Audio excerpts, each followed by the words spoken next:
Welcome to the BBC News Desk. We have breaking news of a serious incident between Russian and NATO forces near the coast of Latvia. Although the details are uncertain, early reports indicate that a Russian surveillance aircraft was fired upon by naval vessels of NATO forces operating in that region, after apparently straying into Latvian sovereign airspace. It's unclear at this stage whether the Russian aircraft was shot down or not.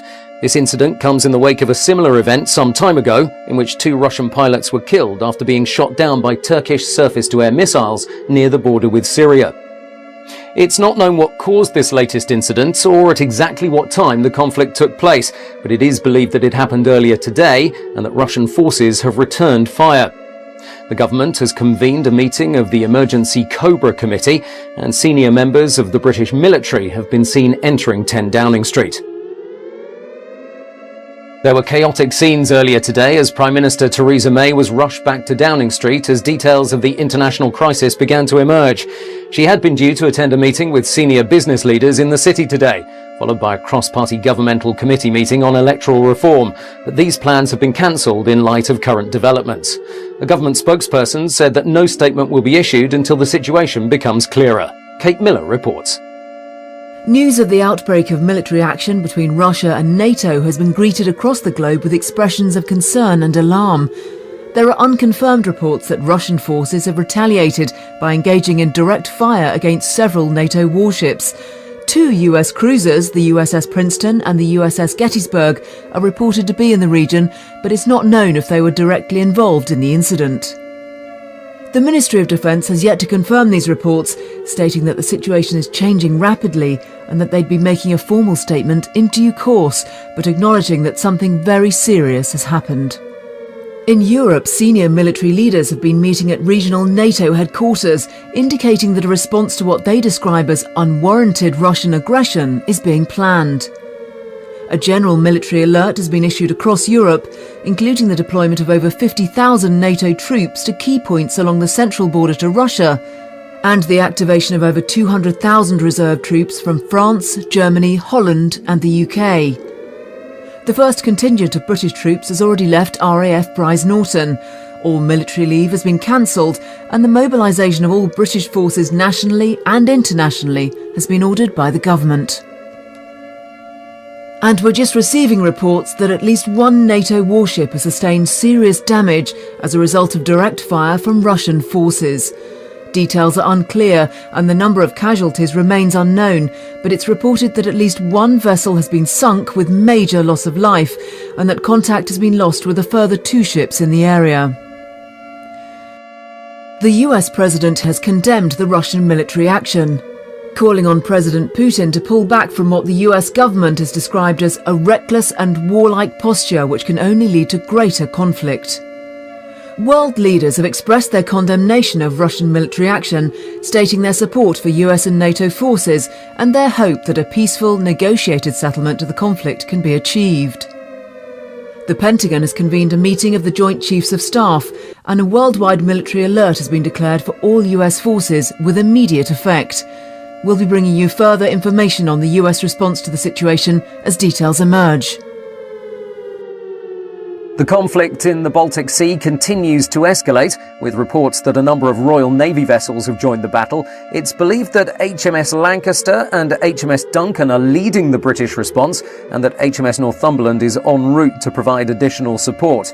The Royal Navy Trafalgar-class submarine HMS Torbay is believed to be in the region, but it is not clear whether it's involved in the conflict.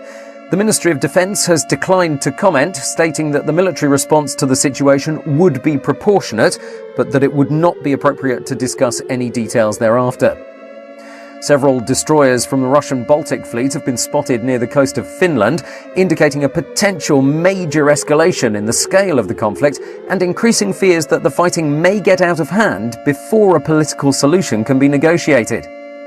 In response to global condemnation of Russian military action, President Putin has stated that Russia will use whatever means are necessary to defend itself, including the use of its strategic military capabilities. Russian forces are already at a heightened state of combat readiness following significant military exercises over recent months and the deployment of the Russian S-400 advanced surface-to-air missile system along the central border between Russia and Western Europe. Reporting restrictions have been imposed due to the sensitivity of divulging troop movements, but we're hoping for an update from our local reporters in the region and from other news networks in due course. In the UK, the mobilisation of the armed forces is continuing, with a full recall of all reserve forces and heightened security at military bases and airfields. Typhoon fighter jets from 29 Squadron at RAF Coningsby in Lincolnshire and 6 Squadron at RAF Lossiemouth in Scotland have begun patrolling UK airspace, and restrictions on civilian and commercial air traffic have been imposed around military and nuclear power facilities. The Ministry of Defence has ordered the dispersal of key military forces and strategic bomber aircraft to various bases across the country, and the British submarine fleet has left the naval bases at Faslane in Scotland and from Plymouth on the south coast. Traffic restrictions have been reported on certain motorways and access points, causing tailbacks in many areas and bringing traffic to a virtual standstill on parts of the M25. Emergency services and hospitals in the UK have also been placed on high alert. A senior spokesperson for the NHS has stated that it's important the UK is prepared for any eventuality, but that this should not be a cause of undue concern. And just to recap on the main points so far, a serious incident has been reported between Russian and NATO military forces in the Baltic Sea, apparently resulting in direct fire from Russian warships against US and British naval forces, resulting in the loss of at least one naval vessel, and with casualties now exceeding over 200 troops killed and several hundred more either injured or unaccounted for. It's not clear when the first incident took place, but it appears that sometime earlier today, a Russian surveillance aircraft was fired upon by NATO forces after apparently entering Latvian sovereign airspace.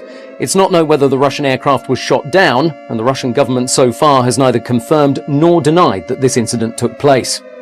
A NATO spokesperson has reported significant troop movements in Russia near the borders of Latvia and Estonia, prompting fears that a much larger regional conflict is becoming inevitable.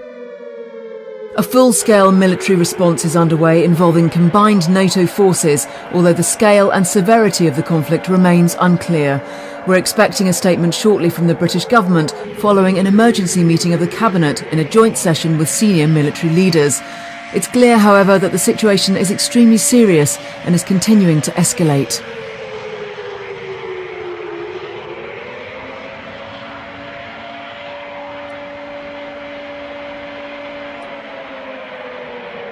Downing Street has confirmed that all parliamentary sessions have been suspended for today and that heightened security measures have been put in place around major governmental and military facilities. Reporting restrictions have also been imposed on all major news networks, reflecting what the government described as a sensitive and volatile situation which represents a substantial and immediate threat to our national security. And with the latest report from the conflict, it's believed that a Russian-guided missile destroyer has been hit by a missile fired by the British naval fleet, apparently sustaining major damage with many casualties. Heavy fires on board have been reported as NATO forces continue to retaliate. Russian search and rescue vessels are on the scene, with additional support en route from their Baltic fleet, who are expected to arrive in the region shortly. And we do now have footage of the conflict from the region. This is the scene of Russian warships based directly off the coast of Finland.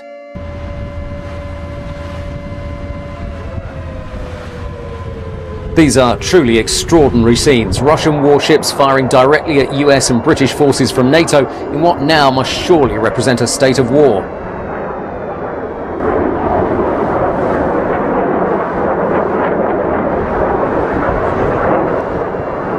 We expect to receive a statement from Downing Street shortly about the escalating crisis and how British and international forces plan to respond to the situation.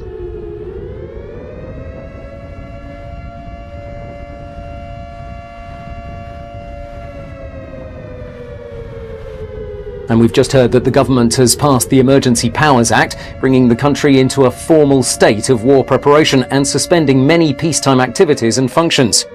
Central government in the UK has been suspended, and power has now been passed instead to a system of local officials dispersed across the country. Emergency response and civil defence authorities have been placed on the highest level of alert, and preparations are underway in case the UK itself comes under direct attack. And let's go live to NATO regional headquarters in Brussels, where defence and foreign ministers from various NATO member countries and their allies continue to arrive.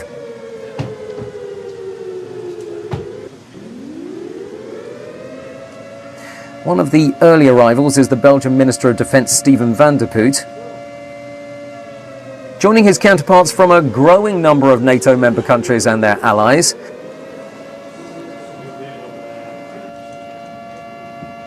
And we see the arrival of representatives of the Danish government.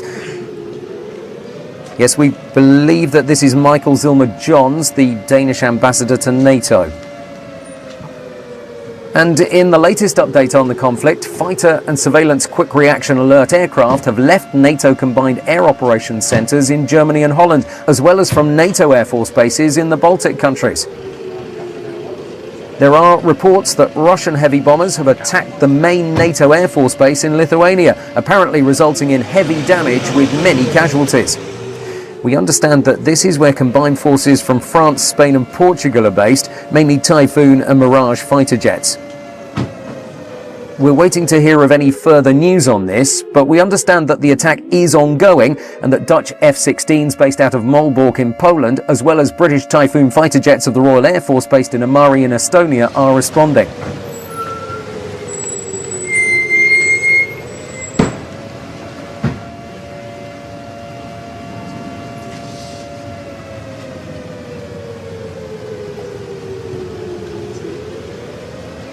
And this is US Secretary of Defense Ashton Carter just arriving at NATO headquarters in Brussels, clearly accompanied by several high-ranking military commanders, surrounded, as you would expect, by US Secret Service, and again, not wanting to address waiting reporters. Clearly, something major is underway here in Europe as NATO plans its response. And we have another arrival. The security here is very heavy. There are armed officers surrounding the area.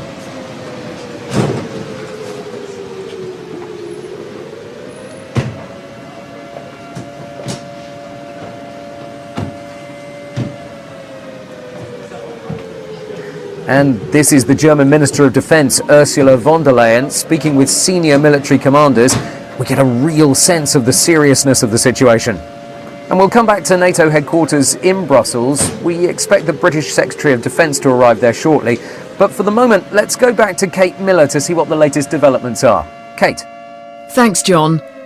And in a further dramatic development in the growing international crisis, Russian troops have crossed the border into Estonia and Latvia. International observers have reported a significant incursion involving an estimated 75,000 Russian troops and a number of tank divisions and missile regiments. Heavy fighting has been reported along the border areas, but Russian forces have broken through in several places and are moving quickly towards the capitals of both countries. An estimated 15,000 NATO troops are stationed in the Baltic states, making it unlikely that any significant defence of the territory can be achieved. Russian heavy armoured divisions have surrounded the strategically important cities of Narva and Voru in Estonia and Rozenka and Kraslane in Latvia in an attack led by elite Russian special forces. Russian troops and heavy armoured divisions based in Belarus and in the Russian enclave of Kaliningrad have also been massing along the border of Lithuania, with incursions of Russian fighter and surveillance aircraft already being reported in Lithuanian airspace. The national government in Vilnius has declared a state of emergency and has requested NATO support in defending its country against Russian aggression. In New York, an emergency session of the United Nations Security Council is underway, and the Russian ambassador to the United States is currently meeting with senior officials at the White House in what's being described as a frank and earnest exchange of views about the growing international crisis. In Moscow, Russian President Vladimir Putin has defended the actions of his military forces, stating that Russia has been provoked beyond measure by years of political and military encroachment by Western nations, and that the time had come to assert its right to defend legitimate cultural and political interests in former Soviet countries. It's not known whether the US president has had any direct contact with his Russian counterpart, or whether the so-called hotline between the White House and the Kremlin, in place since the Cuban Missile Crisis, has been used since the conflict started. The US President, the US Secretary of State, plus a number of other key political and military leaders, have left Andrews Air Force Base in Air Force One and are likely to remain airborne until the crisis is stabilised. NORAD has declared DEFCON 2, bringing all American strategic nuclear forces to a high state of readiness and sending America's strategic bomber wings to their assigned fail-safe points across the globe. All remaining vessels of the US submarine fleet have sailed from their bases, joining an already substantial contingent of naval vessels in international waters. Let's go back to NATO regional headquarters in Brussels. These were the scenes a few moments ago. The British Secretary of State for Defence, the Right Honourable Michael Fallon MP, in Brussels originally to chair a NATO committee on defence planning, but now arriving at this emergency meeting of international NATO leaders. Many of the government ministers and representatives we see today were already in Brussels for various NATO Council meetings. Others have been rushed here to join the emergency session of senior military and political leaders.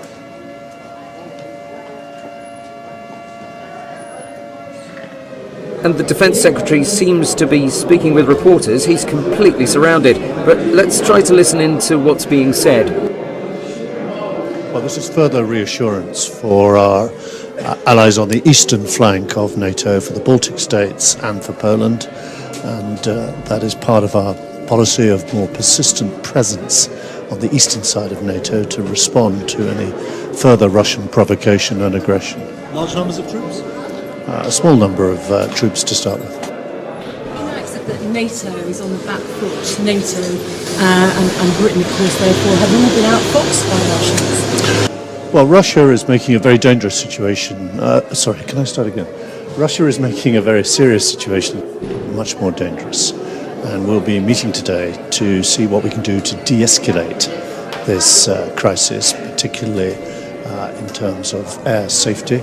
We've seen something I didn't think would happen again in my lifetime. We've seen them trying to change international borders by force in Europe. France, the United States and ourselves have nuclear weapons. The rest of NATO enjoys the protection that gives. And by the way, a number of their air forces, of course, are committed and ready to be able to carry nuclear weapons. We're not aiming them at Russian cities. But the whole purpose of having nuclear weapons is that any of our adversaries should be left unsure as to the precise circumstances in which we would fire them. Michael Fallon, thank you very much for joining us. I know it's a busy day for you.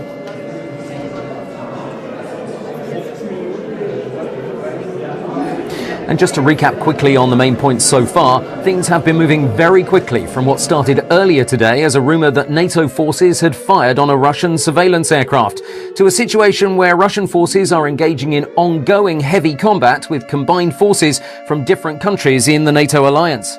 Russia has invaded Estonia and Latvia with an estimated force of 75,000 troops and a number of tank divisions and missile regiments. The international response has also been significant. Israel has warned against any moves against its territory and has declared a state of national emergency. China has advised NATO to use caution in the way it responds to the ongoing situation in Europe. A spokesman from the US State Department has confirmed that Chinese officials have also warned the US against any military activity in the South China Sea from its bases in the Philippines, stating that any such action would be interpreted as an act of aggression and would be dealt with accordingly. North Korea has declared its support for Russia and has begun mobilizing an estimated 300,000 troops along the border to South Korea, increasing concerns that the growing military crisis in Europe will spread to other international locations. The governments of South Korea and Japan have expressed their concern at the increasingly belligerent statements of the North Korean government, stating that the nuclear capabilities of North Korea remain unknown but represent an immediate and significant threat. There are reports of massive troop movements within Russia, and there are real concerns that this conflict might escalate rapidly. Reuters news agency has reported that the much-feared Topol-M mobile missile launchers are being moved into strategic positions along the central frontier to Europe, so Russia is sending a very clear signal to NATO's Central Command. The representatives of the Polish government have just arrived. Surely they'll have serious concerns about Russian military intent, especially given their proximity to the Baltic states. polite smiles all round, but the sense of urgency and tension is clear. And almost straight away we have another arrival. I'm not completely sure which country this delegation's from. This is live from Brussels. We can really feel the sense of urgency and tension in the air. Security is extremely tight and very few of the representatives really want to stop and talk to the media. Clearly, this is a situation of the utmost seriousness and no doubt a full military response is being planned. And in breaking news, Buckingham Palace has announced that the Queen and senior members of the royal family have been evacuated to a secure location outside London. No details have been given, and it's not clear when exactly the evacuation took place, but sources indicate that the decision was based on advice from the Defence Secretary, who's currently attending an emergency session of senior NATO military leaders in Brussels. The Queen is apparently fully aware of the ongoing situation and is being kept informed of developments as they occur. Buckingham Palace has said that they will not be issuing a formal statement beyond this announcement, but that they urged people to remain calm and to monitor the situation closely. The Polish government has expressed their concern about the accumulation of Russian forces along its northeastern border with Belarus, fearing that they may push towards Germany and in doing so reclaim many regions within its country that used to be under Soviet control.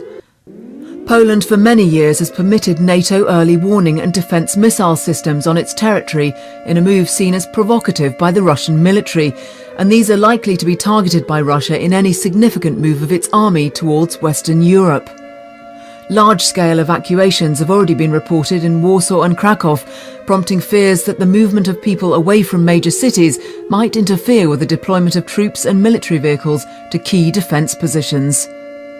All civilian and commercial air traffic in the region has been suspended, and emergency civil defence measures have been initiated by the Polish government.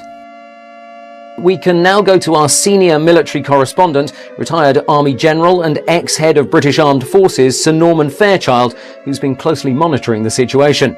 Thank you for joining us, Sir Norman. Firstly, can you give us your assessment of the situation and where you think things might go from here?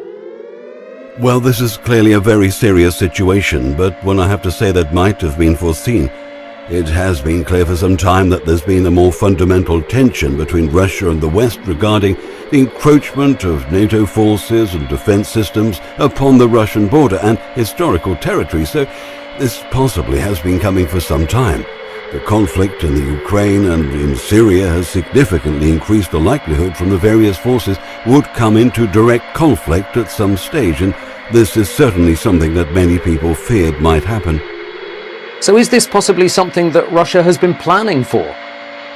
Well, I think we need to bear in mind that Russian forces have been building their military strength for a number of years, investing heavily in advanced technology and having a level of war readiness that few countries could claim.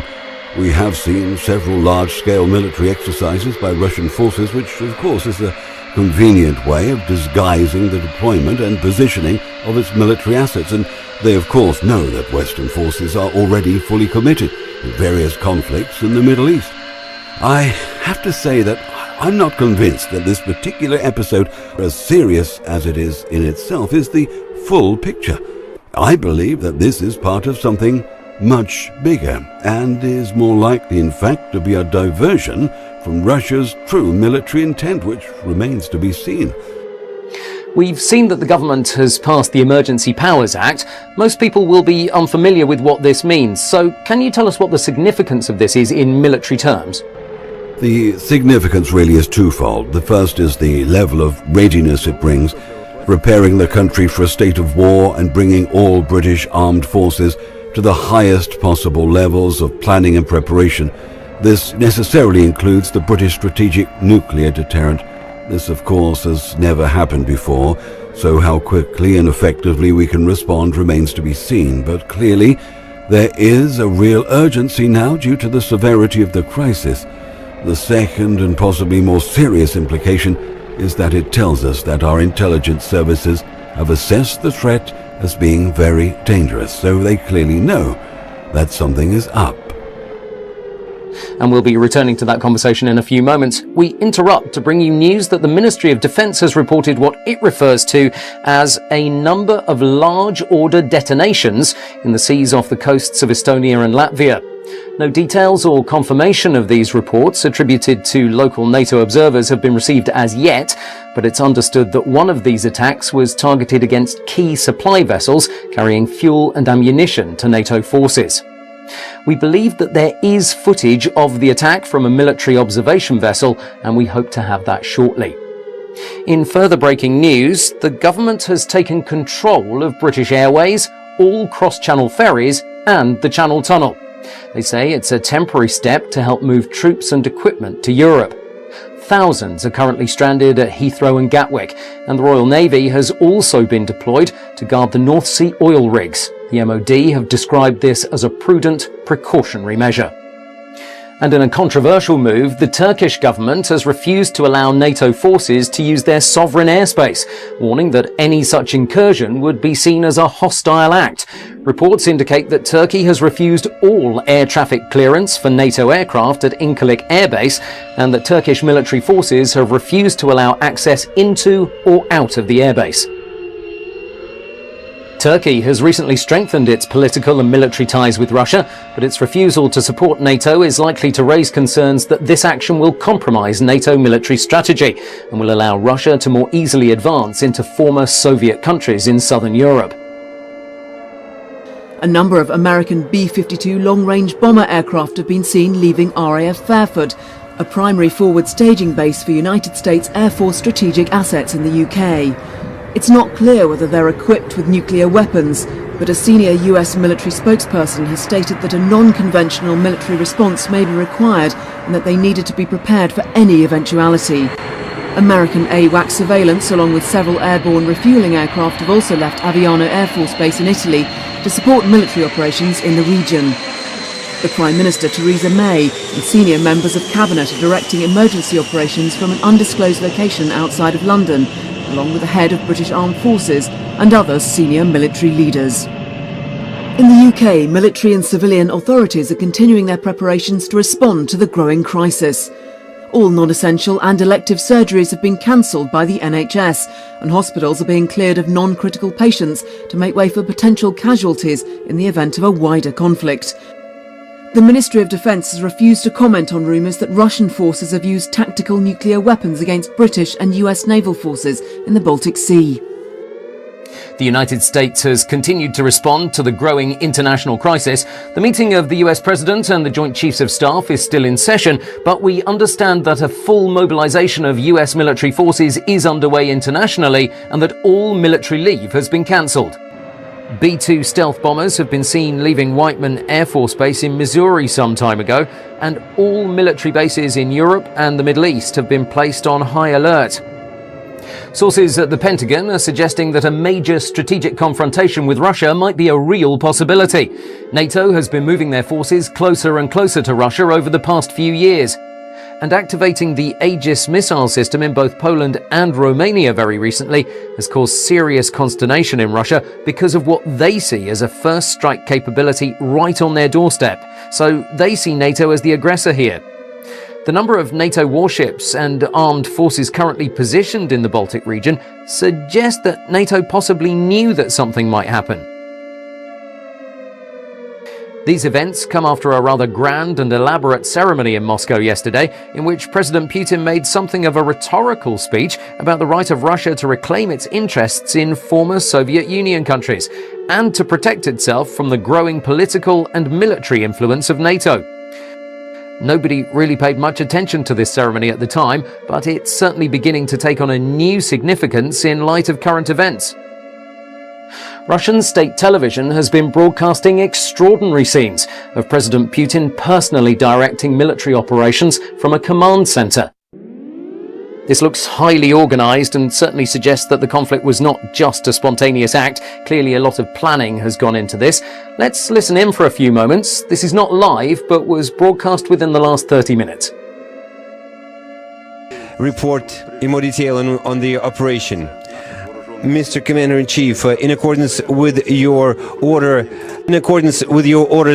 we have intensified our aerial airstrikes together with intensifying the sorties Our plan foresees engaging aviation sorties, long-range aviation from Russian-based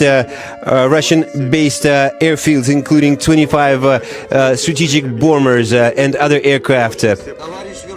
Mr. Commander-in-Chief, in accordance with your decision, as of today, the group of long-range bombers 222 delivered a group airstrikes on 6 targets from the Mozdok airfield.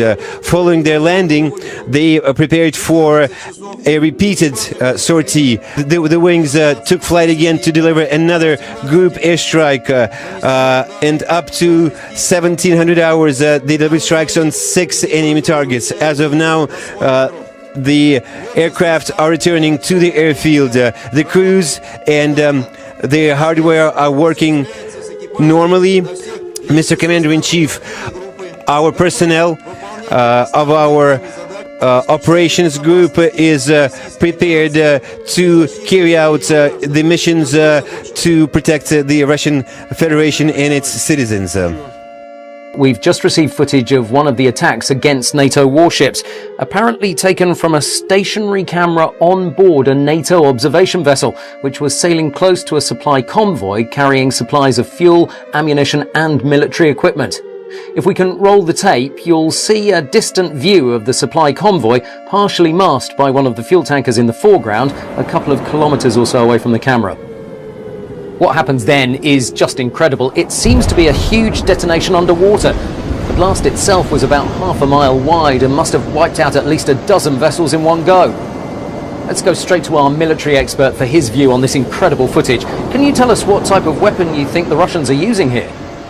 I have to say that this is very disturbing. This is not a conventional torpedo by any means, and there is no doubt in my mind that Russia are using a nuclear-tipped torpedo, which generally has a yield of around 10 to 20 kilotons, and certainly would be capable of delivering the type of impact we've seen in this footage. And I have to say that this brings us into a completely different type of game. There is absolutely no way that NATO can compete against this type of weaponry by relying purely on its conventional forces. So the question is how they will choose to respond in light of these developments.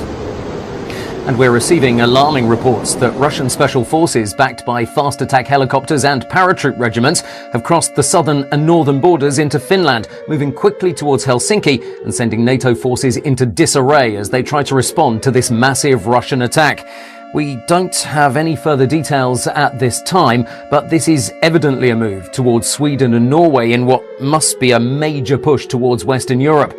We understand that the Russian Northern Fleet, led by the Kirov-class battle cruiser Peter the Great, has taken up a strategic position in the Norwegian Sea, and we believe that they have very considerable military assets, such as fighter jets, advanced amphibious and landing craft, Akula-class submarines, and of course hundreds of cruise missiles, including those capable of carrying nuclear warheads.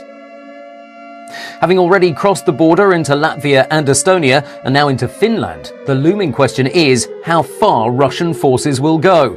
Will they continue to advance and to defy NATO's declared policy of defence by all means, including the use of tactical nuclear weapons? We're now being joined by our colleagues at the BBC studios in Manchester, who'll be helping us as we bring you live news. Let's hand over for the moment to my colleague Simon Kendall. Simon. Thanks, John. We've been watching the situation with concern and we'll be providing any updates and information possible. We're also here in case Broadcasting House in London needs to be evacuated, which we believe is a possibility. Our military expert Sir Norman Fairchild will also stay on the line with us for the time being. But for the moment, let's get the latest news from Kate Miller. Kate? Thanks, Simon. We're just receiving reports that the Russian Air Force has bombed several military installations in Poland, and that Russian tanks and heavy armoured divisions have crossed the border from Belarus into Poland, just west of the city of Brest, which must surely mean that they'll push directly towards Warsaw. Russian paratroopers have surrounded the strategically important port of Gdansk, and heavy fighting has been reported in the area. We've also had news that the Russian Air Force has attacked NATO missile defence systems in Romania, and that Russian paratroopers have taken control of Odessa in Ukraine. Warships from the Black Sea Fleet have been spotted off the coast of Romania, and reports indicate that Russian special forces have landed just north of the city of Constanta. The NATO military base at Deveselu in Romania has been hit by cruise missiles fired from the Russian guided missile frigate Admiral Grigorovich, with over 40 confirmed fatalities and heavy damage to buildings and runways. The government of neighbouring Moldova has declared a state of surrender and has pledged allegiance to the Russian state, providing a potentially important staging position and indicating Russian intent to push northwards and retake the western half of Ukraine. An estimated 20,000 Russian troops are reported to be massing on the border of Belarus, just north of the Ukrainian capital of Kiev, furthering concerns that a complete invasion of the former Soviet country is underway. The Russian government has warned against any NATO interference in its military activities in Ukraine and the Baltic region, stating that any hostile action by NATO forces would require a full retaliatory response against Western Europe and the United States. A statement from NATO Central Command is expected shortly, and we'll bring you that as soon as it comes in. So Norman, what's your assessment of the situation given this latest news?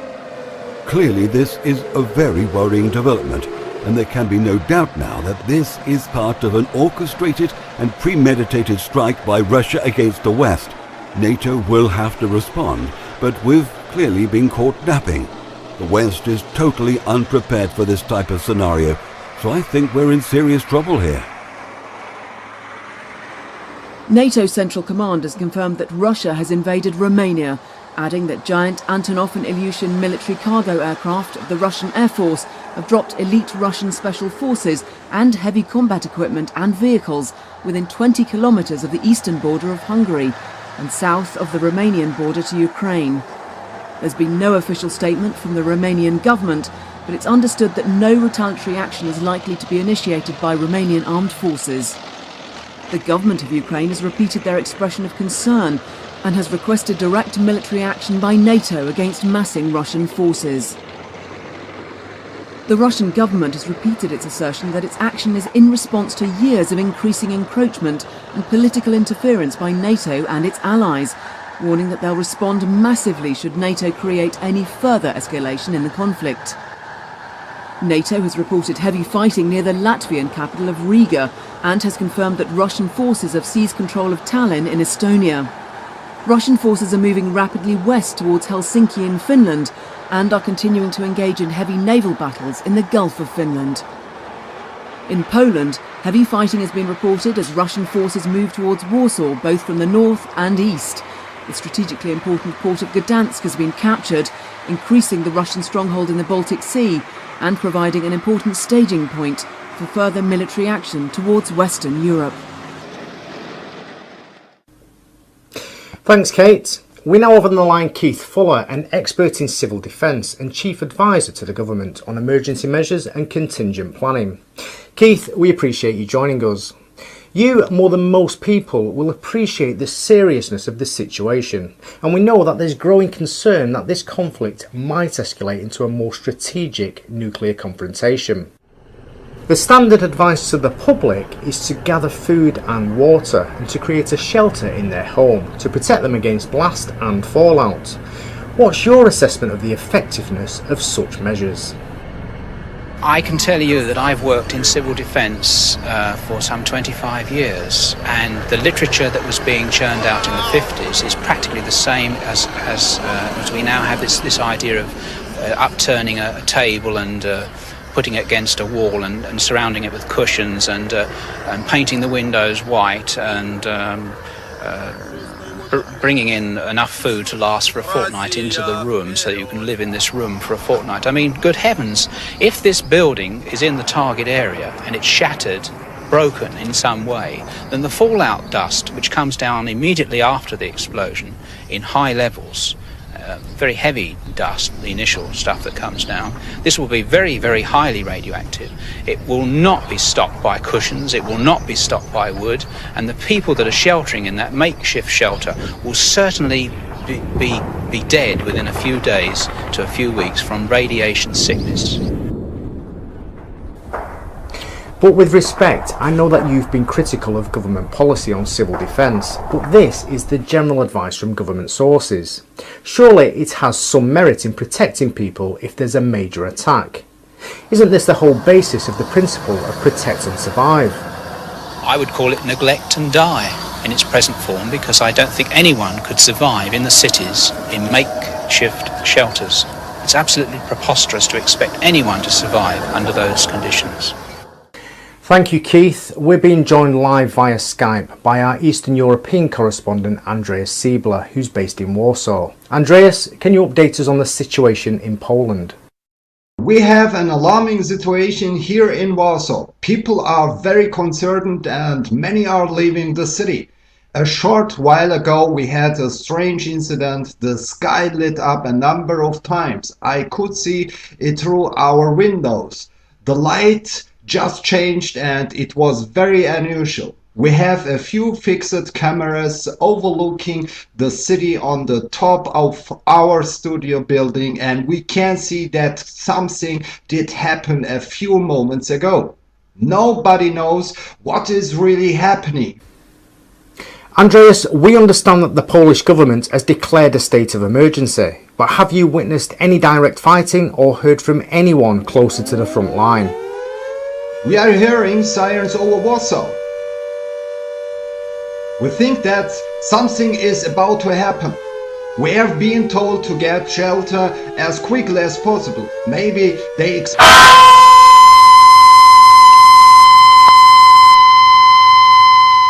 I'm sorry, but we seem to have lost our connection with Warsaw. We'll try and clarify the situation there and hopefully reconnect as soon as possible. But for the moment, let's go back to Kate Miller to see what the latest developments are. Kate. Thanks, John. The leader of the Labour Party, Jeremy Corbyn, has complained that the government is not telling the public the whole truth about the conflict, arguing that people have the right to know what's happening and what danger they face. The Mayor of London, Sadiq Khan, has ordered emergency announcements to be broadcast and has instructed that all underground stations be immediately open to members of the public to provide shelter against a possible air attack on the capital. And I'm sorry to interrupt. We've just had breaking news of a significant explosion at RAF Fylingdales in Yorkshire, the home of Britain's ballistic missile early warning system, in what appears to be the first direct attack against UK forces on British soil. We've also had reports of similar attacks on Thule Air Force Base in Greenland and on Clear Air Force Station in Alaska from what appears to be submarine-launched ballistic missiles. Sir Norman, this is clearly a strategic move by Russian military commanders. Yes, all of these military bases are part of a network of early warning radar systems designed to detect a nuclear launch against the West and to help to target incoming nuclear warheads. NATO has quite a substantial anti-ballistic missile system, but it relies on accurate targeting. So without these advanced radar capabilities, we'll be more or less shooting blind. It's pretty clear that we're going to get into a real shooting match very soon. Thank you, Sir Norman. Obviously, we'll be monitoring the situation carefully as the mobilisation of British forces continues to accelerate. We have live footage from RAF Northolt near London. These appear to be Typhoon fighter jets taking off in rapid sequence. We have unconfirmed reports that RAF fighters have been sent to intercept Russian long-range bomber and surveillance aircraft. We stress that this is not confirmed, but we will bring you as much information as possible as we receive it. For X-ray Lima 41 and 42 for potential renegade ops vector 05, 1326 and 1327. Scramble, scramble, scramble, acknowledged.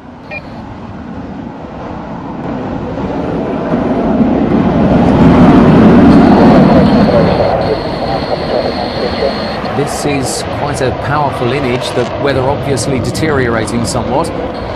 Clearly heading straight to a high altitude as quickly as possible. The men and women of the Royal Air Force on their way into what must be a very uncertain future. Take 7, USS Nifty Defcon 1, secure the perimeter. Roger that.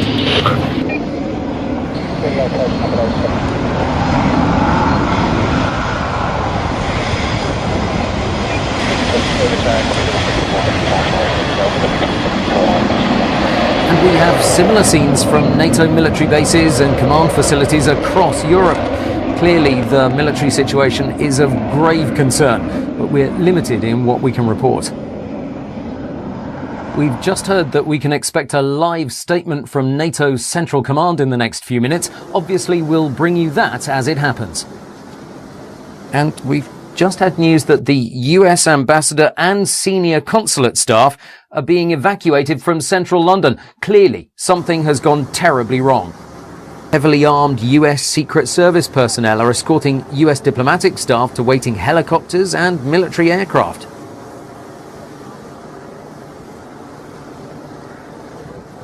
We've just heard that the Pentagon and all major centres of government are being evacuated. I'm not sure if that's Green Park or St James's Park in London, or possibly Hyde Park. These scenes are just unbelievable. The sense of urgency is very clear. They're getting out as quickly as possible now.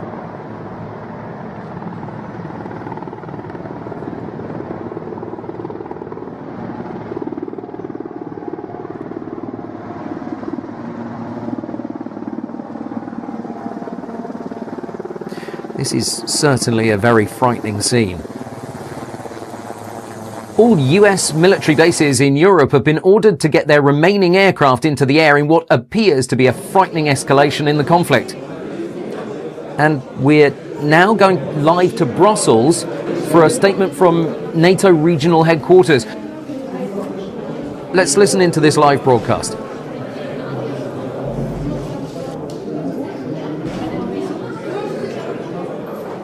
The Secretary General will start and then we'll be able to take a few questions. Secretary General. The security environment in which we meet today is dark.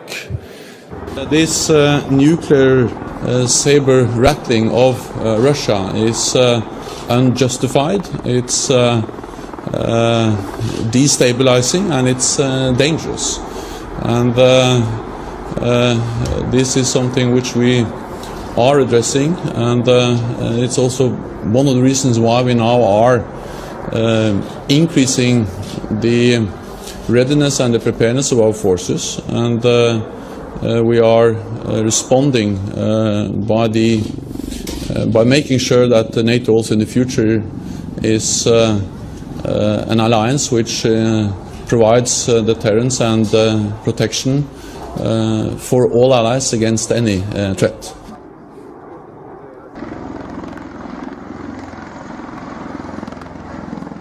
And we've just had reports of a major detonation at Beale Air Force Base in California. We've had amateur footage from a number of sources in Sacramento that clearly show a huge cloud from what appears to be a massive explosion in the distance. Beale Air Force Base is part of the US ballistic missile early warning system and is a very important strategic target. We're receiving several videos and photos from news agencies indicating that something very serious has happened in California. We're expecting a statement from the Federal Emergency Management Agency at any time now. And we've just had a statement in from NATO Central Command.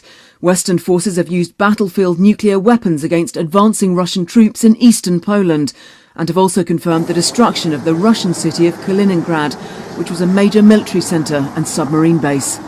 The Polish capital of Warsaw has been hit by a nuclear detonation, estimated to be in the 1 megaton range, targeted at advanced NATO positions to the east of the city, with no casualty figures as yet from its population of 1.7 million citizens. American B-2 strategic bombers have attacked Russian military bases in Belarus, and B-52 long-range bombers continue to approach Russian sovereign airspace. A NATO spokesman has said that efforts to contain the conflict are ongoing, and that the American and Russian presidents are in direct contact at this time. The US president has assured the American public that everything is being done to resolve the situation peacefully, and that the US government remains confident that the conflict can be contained. There are rumours that major Russian cities are being evacuated, and that a national civil defence programme is underway to move citizens to underground shelters and subway systems. In Britain, the Ministry of Defence has said that it continues to monitor the situation very closely, and that all efforts are being made to ensure the safety and security of the United Kingdom. The Prime Minister, Theresa May, is said to be gravely concerned about the escalating crisis, but has asked the public to remain calm and to be confident that everything's being done to resolve the situation peacefully. The Archbishop of Canterbury and other senior religious leaders have asked people to come together in prayer at this time of great peril and to have faith that goodness will prevail over the forces of destruction. And we've just had more breaking news that thermonuclear bombs of undetermined strength have exploded at NATO regional military headquarters in Brussels and at a major US military and radar base in Wiesbaden in Germany, resulting in the reported destruction of the city of Mainz and the outskirts of Frankfurt.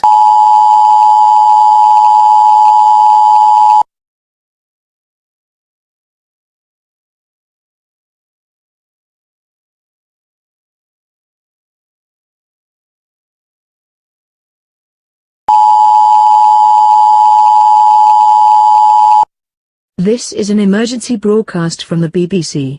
Confirmation of a nuclear attack against this country has been received. Please stand by for further information. This is not a test.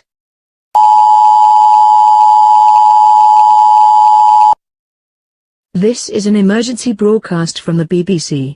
Confirmation of a nuclear attack against this country has been received. The threat level is extreme, meaning that a major attack is imminent. All airports and motorways have been closed for military use. Non-essential telephone lines have been disconnected.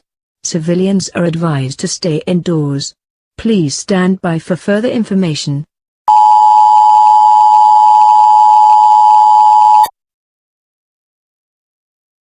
This is an emergency broadcast from the BBC.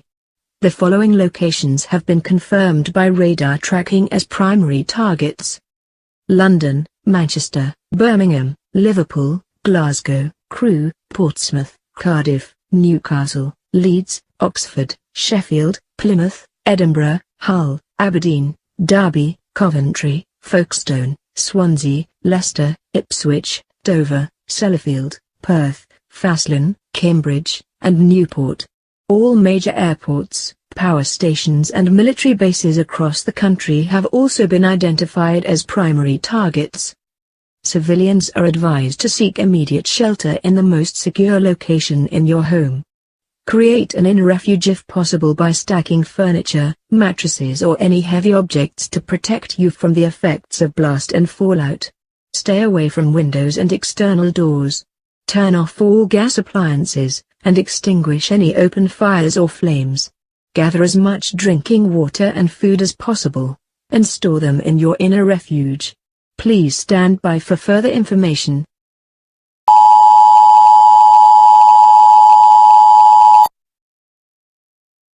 This is an emergency broadcast from the BBC. Confirmation of a nuclear attack against this country has been received.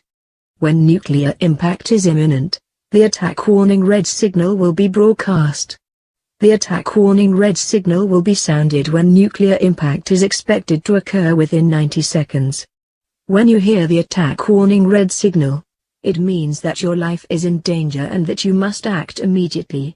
Seek immediate shelter in your inner refuge, or in the most secure location available to you. Do not go out of doors. Do not stay in any location where you might be exposed to the direct flash from a nuclear detonation, and do not look at the nuclear flash as this can cause permanent blindness or damage to eyesight. Right now you should focus on collecting water, food and other essentials. Store them in your inner refuge. Collect any medical supplies, clothing and bedding you might need. Bring a battery-powered radio if possible, as this may be the only way of getting information after the primary attack. Gather books, reading materials, and a torch and batteries if you can. You will need to remain in your inner refuge for at least 14 days, due to the lethal effects of radioactive fallout. Please stand by for further information.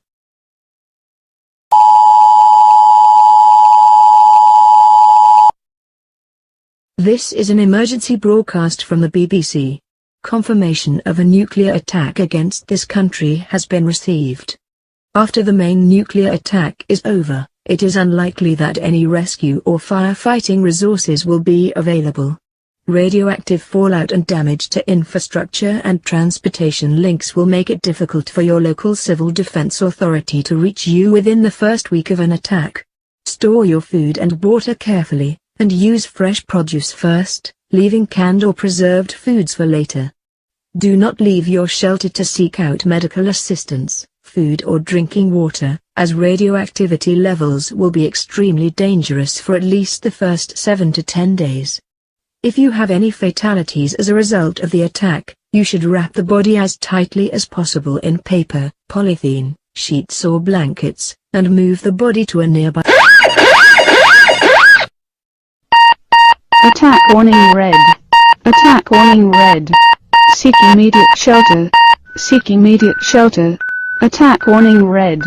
Attack warning red.